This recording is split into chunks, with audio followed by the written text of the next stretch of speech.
Welcome to Mysteries to Die For and this toe tag.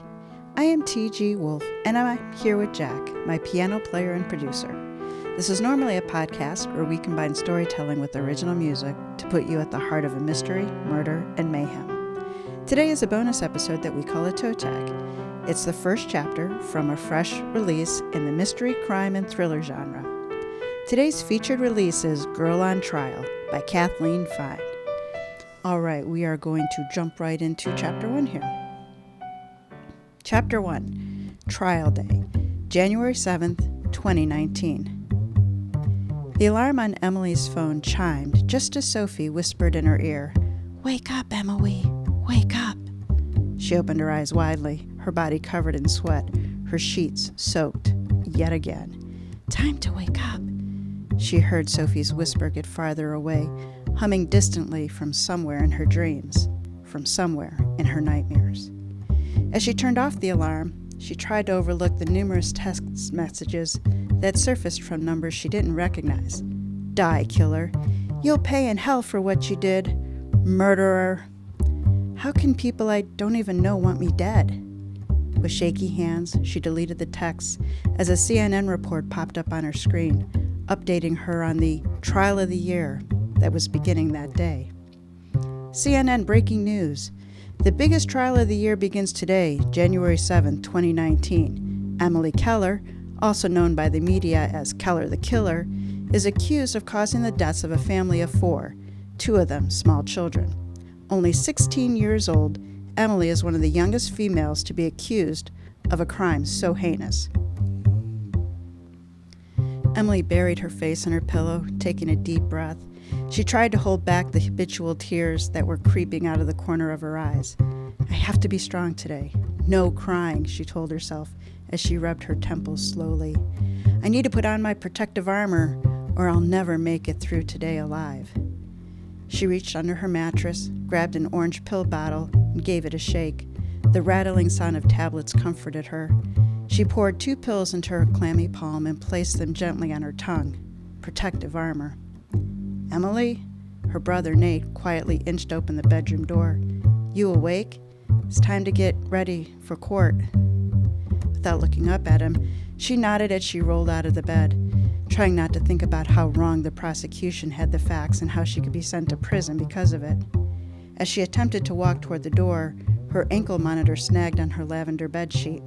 She yanked off the sheet in frustration and dragged her feet to the bathroom to prepare for her first day of her new life. Debbie and Nate were already waiting for her in Debbie's rumbling Toyota Camry. When she stepped out of the trailer, "It's your turn for shotgun." Emily opened the door to the back seat where Nate had already buckled in. "You can take it today," he muttered, avoiding eye contact. "I don't need Pity's shotgun just because I'm on trial for murder, Nate," Emily replied curtly as she reluctantly sat down in the front seat. As she buckled her seatbelt, she already regretted scolding Nate for doing something kind. "I'll apologize to him later," she told herself. Nate had been up with her till 3 o'clock that morning, listening to her cry and consoling her. "I don't deserve him," she thought, squeezing her eyes shut. She rolled down her window and took a deep breath of fresh morning air as her mom lit a Virginia Slim, her hands trembling. "Morning vodka shot hasn't kicked in yet," Emily muttered under her breath as she turned on the radio. "Or maybe one shot doesn't cut it anymore," Emily thought. "What hasn't kicked in?" Debbie asked as she ashed her cigarette into the empty Coke can, oblivious to Emily's disrespectful comment. "Coffee hasn't kicked in yet," Emily corrected herself as she investigated her face in the cracked side mirror of the car. The face staring back at Emily was swollen from weeks of nonstop crying. Although she put on some of her mom's waterproof mascara, she still looked like something had run over her with a truck. "You're so repulsive," she thought, as she tried to comb her drab chestnut hair with her fingers, squinting at her image through the cracked glass. She wanted to disappear, sink down into the seat of the car and disappear forever. As she pinched her upper cheekbones to give her face some color, she glanced at Nate through the corner of the broken mirror, hoping he couldn't tell she was staring at him through the mosaic lens. Since he had headphones in his ears, she assumed he was listening to a news podcast about the trial. The expression on his face looked like it was straining to stay calm, but she could read his emotions no matter how hard he tried to hide them. When you shared a womb with someone, you knew everything they were feeling. There was actually supposed to be 3 of them. Her dad had left when he found out Debbie was pregnant with triplets. He had said that since he didn't want 1 baby, he definitely didn't want 3. Emily used to think sometimes how different her life would have been if her other brother hadn't died at birth. Maybe he would have punched Tom Swanson for dumping her 2 years ago since Nate didn't do a thing about it. Maybe he'd have taught Emily to throw a football since Nate was anti-athletics. Maybe he could have stopped Emily before she lost herself. Maybe he could have stopped this whole situation. Maybe no one would have died. Valerie told us to meet her around back when I spoke to her on the phone last night. Emily directed her mom as they pulled up to the courthouse. Debbie nodded as she navigated her ancient car around to the back of the building, avoiding the crowd hovering at the entrance. "Shit, look at all the people," Nate announced as he stared at the crowd and cameras surrounding the front of the building. No one seemed to notice their rickety car escape past the swell to the rear parking lot. Maybe they were expecting some sort of official-looking black SUV like you see in crime movies, and not our pathetic piece of tin. Emily speculated, thinking about how some seniors at her school own nicer cars than her mom's. She peeked down at her gray dress and nervously picked off little lint balls as her mom parked the car. "You look fine, Em," Debbie insisted as she opened a mini bottle of vodka from her purse and took a swig. "That dress looks lovely on you."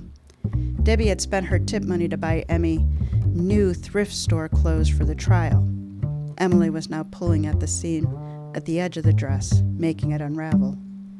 As she waited for her mom to finish her shot, she felt around for the phone in her purse to make sure it was turned off. She'd turn it on later that night once her mom and Nate were sleeping so she could read the texts and news in privacy. That way, if she cried, no one would see her. Strong people don't cry, she told herself. "You need a pill?" Debbie asked as she fumbled through the large purse on her lap. The Valium Emily had taken that morning was beginning to set in, and she was starting to feel unreasonably calm. "I'm good, although I'll need another one soon," she thought. It hurt too much to live in reality. Emily's lawyer, Valerie Anderson, was standing at the back entrance of the building, propping open the heavy metal door with her bright red heel. As Emily stepped out of the car, Valerie waved her hands frantically. "Quick, before they catch on that you're back here," she shrieked as she lifted her long, hot pink nails to her mouth. "We'd better hurry." Debbie grabbed Nate's and Emily's hands, tugging them toward Valerie. "Wait," Emily urged as she struggled to keep up with her petite mom's gait. Without warning, her black heel wobbled to the side and she stumbled, falling hard onto the concrete. Before she had the chance to assess the damage to her knees, Nate dropped his mom's hands, grabbed Emily by the arm, and quickly escorted her to the door. As they approached Valerie, all eyes looked to the blood running down Emily's knees. Emily was surprised the wound stung so badly, even though the rest of her felt numb. "We'll have to find some Band-Aids ASAP before we converse." Valerie's heels echoed in the hallway as she led them to their room. Emily slouched over even more than she had been as she followed Valerie, spying the name Keller stuck to a metal door with a yellow post-it. As they stepped inside, the heavy door slammed behind them with a loud thud. I'm going to give you Chapter 2 for this one also. Chapter 2, Past, September 4th, 2018. Emily awoke in the early morning darkness with her heart filled with vivacity. The goosebumps on her skin felt like bubbles forming in the crisp can of newly opened Diet Coke, her favorite drink. The day brought so many promises. It was a new school year. She could be someone brand new. She peeked out of the modest window above her bed. The moon was still visible, the thick scar in the black sea above her, illuminating the room in an opaque glow. She glanced over at Nate, who was snoring loudly on the other side of the cramped bedroom.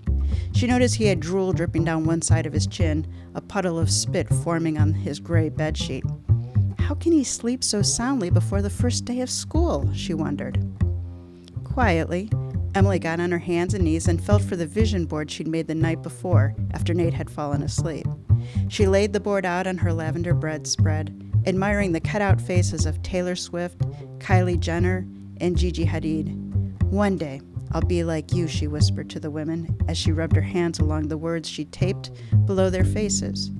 Courage, believe, friendship, happiness, strength, worthy, disciplined, strong, beautiful. She closed her eyes tightly, her bones aching with longing. I'm going to be popular. I'm going to be pretty. I'm going to be happy. Manifest, manifest, manifest. Placing the vision board back under her bed, she tiptoed to the door and stepped into the hallway. As she marched past her mom's room toward the bathroom, she peeked her head in and looked at Debbie's simple space. She resented that her mom had never hung any pictures on the walls or tried to make her room look presentable. At least try, Emily had thought. Try to be normal like everyone else's moms. But no one's ever in here but me. Why would I fancy it all up? Debbie had replied over the summer when Emily asked if she wanted to shop for decorations with her at the Goodwill. Emily hadn't wanted to say to her mom that plenty of people went into her room, plenty of men. But then again, the men that go in there are probably too drunk to notice her decor, Emily had thought. Emily surveyed her mom sleeping soundly, her leg kicked out from under the blanket, dangling half off the bed. Usually, by peeking in like this, Emily could tell how intoxicated her mom had gotten the night before. If Debbie had all of her clothes on and didn't get in her sheets, she'd gotten drunk. If she didn't come home at all, or there was a strange man in the bed, she'd gotten exceptionally drunk. If she had on her nightshirt and looked like she'd washed her face, and she'd probably only had a couple of drinks. This morning was the latter. Locking herself in the bathroom, Emily showered, then followed a YouTube tutorial on how to perfectly contour bronzer onto her cheekbones. She carefully put on the outfit she picked out weeks before: faded jeans, a tight white t-shirt, and Vans. Cool in a I didn't try too hard sort of way. Appraising her reflection in the mirror, her big muddy eyes smudged with makeup, she decided that she'd done the best she could with what God had given her. She wasn't pretty, but she wasn't ugly. And didn't that count for something? She read a meme once that said if you smiled at yourself every time you looked in the mirror, you instinctively gave yourself more confidence. She couldn't quite remember when she lost her confidence, but she seemed to have woken up one day and it was gone. It was replaced with pimples, drab hair, insecurity, and lanky limbs. She stared at the gloomy reflection and forced a smile back so hard that her cheeks hurt. I need all the confidence I can get, she thought to herself. As she stepped into the kitchen, she opened the bare fridge, scanning its scarce contents: expired milk, mustard, baking soda, and a takeaway container. She grabbed the styrofoam container and peeked inside to see what leftovers her mom had brought home: a cheesesteak sub and fries. After every night shift, Debbie brought home whatever leftovers the cook had given her from dinner service, no doubt because she slept with him a few times, so Emily always had breakfast, even if it was greasy fried leftovers. Grabbing a frying pan, she added some oil and a handful of French fries from the container, tossing them into the steaming pan. When they started sizzling, she threw in some cheesesteak bits, breaking up the meat with the spatula. Once it all cooked, she scooped the concoction onto a paper plate and devoured the breakfast in less than a minute. Satisfied, she tossed her plate in the trash can and placed the pan in the sink to be washed after school. Sometimes she daydreamed of loading an enormous stainless steel dishwasher, pressing the start button with no worries in the world, relaxing as her dishes were cleaned without her. One day, she thought. She stuck a mug of water into the microwave for 2 minutes and then poured it into her handy, reusable Starbucks coffee cup that she'd gotten for Christmas from the next-door neighbor, Miss Jelly. Scooping some instant coffee into the cup, she stirred it quickly before snapping on the lid. Checking the time, she grabbed her backpack, already pre-packed for the day, and peeked into the mirror one last time, forcing a smile. Confidence, she thought to herself as she headed out to the pit. The pit was a central meeting area in the middle of the trailer park, consisting of some benches, a swing set, and a grill. Nate and Emily, along with most of the teenagers in the neighborhood, hung out there after school and on weekends. As Emily strolled past their community sign that read, Blue Crab Cottages, she thought about how the name made the place sound charming. In reality, the only crabs she'd heard about in the neighborhood were rumors of who gave who STDs. As she approached the pit, the sun began to creep up, making for the perfect photo op. She set her steaming hot coffee cup on the bench facing the sun and placed her backpack next to it before snapping a photo. Using her editing skills, she blurred three trailers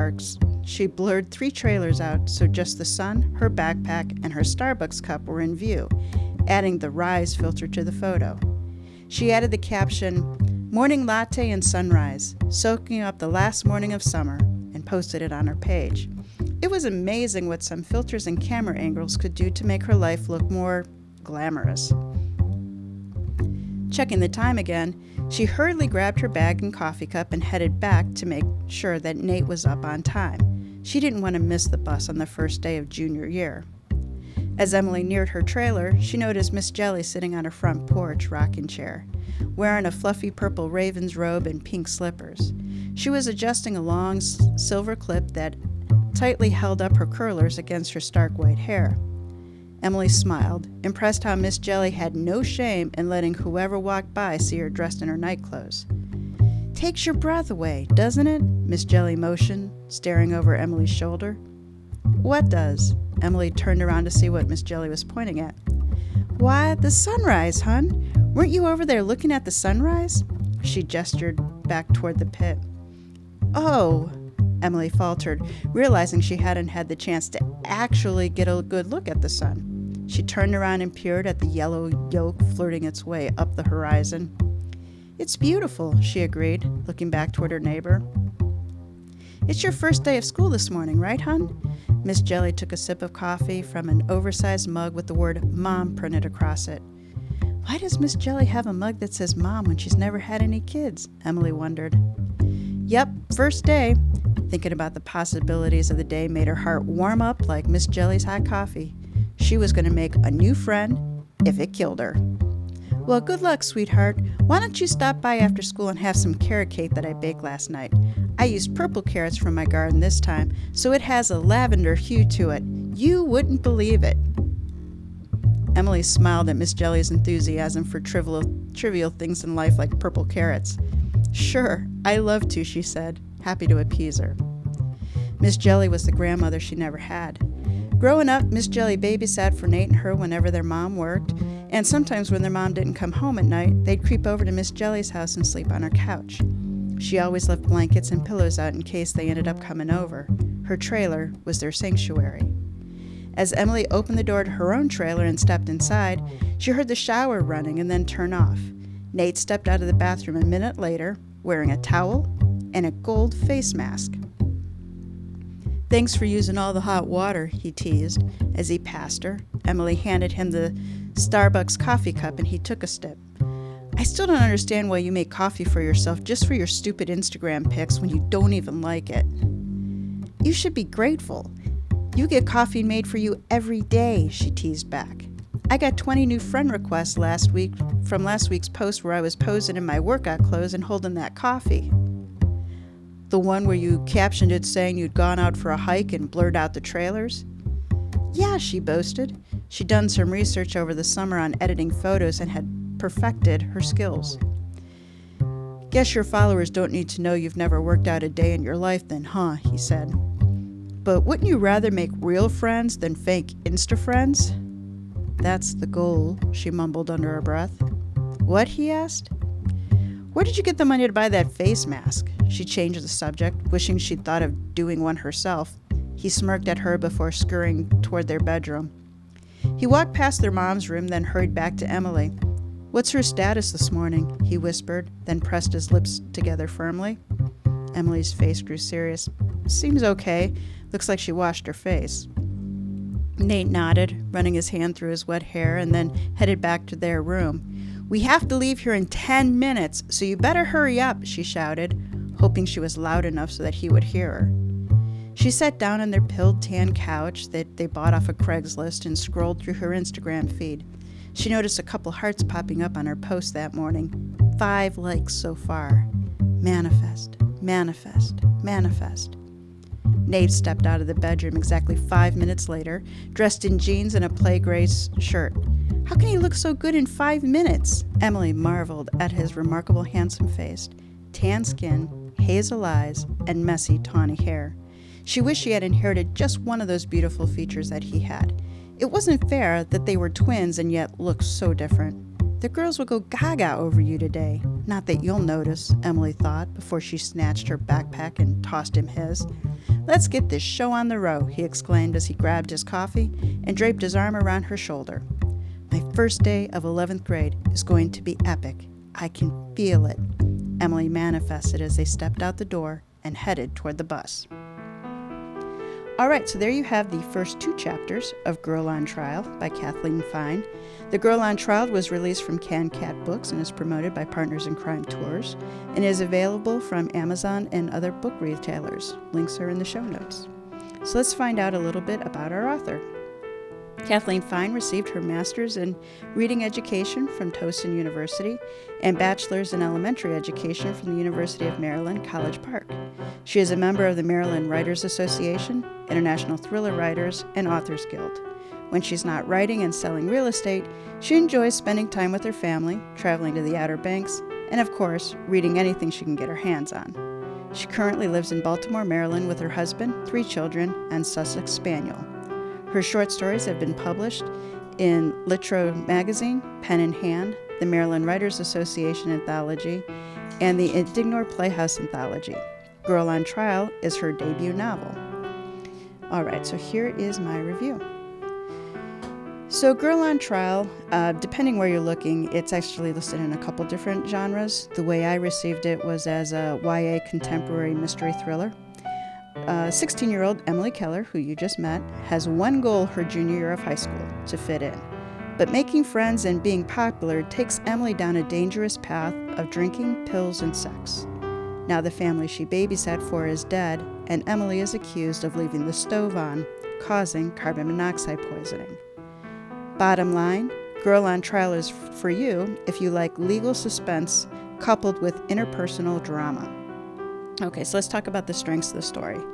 So author Kathleen Fine took a rare approach to the storytelling, alternating between the jury trial and the events of the prior year. So you just heard the very start of the jury trial, and you also heard the very start of Emily's first day of her junior year. While other stories may alternate between past and future, the Girl on Trial really does a nice job of meticulously walking through the trial back and forth and making you feel that fear and anxiety along with Emily. So with this approach, we have 2 storylines running simultaneously, and they have 2 very different feels. In the past story, we get to know Emily as a person and see the influence of those closest to her, her twin brother, her friends, her mother, the influence that they have on her. This isn't a story of privilege, but of a smart, determined daughter of a single mom who is an alcoholic. Reading with an adult's eye, we see the precipice that Emily is walking along long before she does. If the past story is personal, then the trial story feels professional. The lawyer does the talking. Emily has to listen to testimony that really cuts down who she is. Some are lies, some aren't, but she has to hold herself in that impossible combination of aloof but humble. The contrast between the 2 storylines with that feel, it's very nicely done. So where does the story fall short of ideal? Well, as I said, Girl on Trial is listed in different genres depending where you look.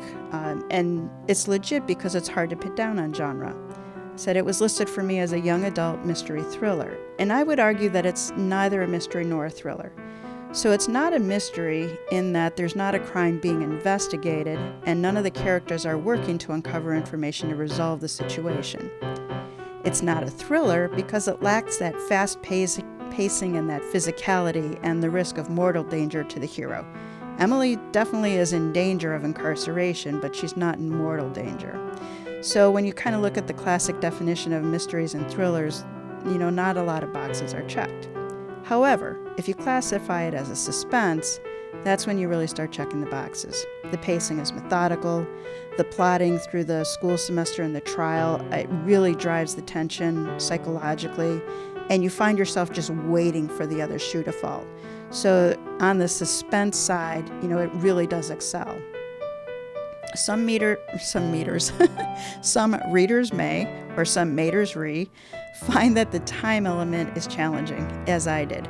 The story alternates between the trial, which is present, and the school year, which is past. You heard a little bit of that just now. Inside each of those, though, are passages where Emily is remembering other events from times in her childhood. For myself, for the way I read, I did have trouble keeping the timing straight. In the end, I didn't feel like it detracted from a compelling leading character and a story that may be more common than we want to believe.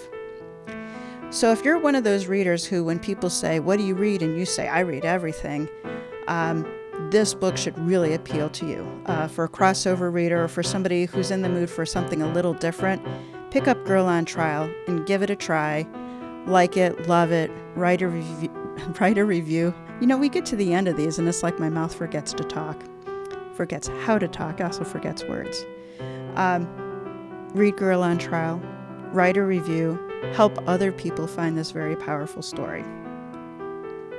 So Partners in Crime is promoting it. Partners in Crime Tours represents a network of 300 plus bloggers offering tailor-made virtual book tours and marketing options for crime, mystery and thriller writers from around the world. Founded in 2011, PICT offers virtual book tour services for new, established, and best-selling authors.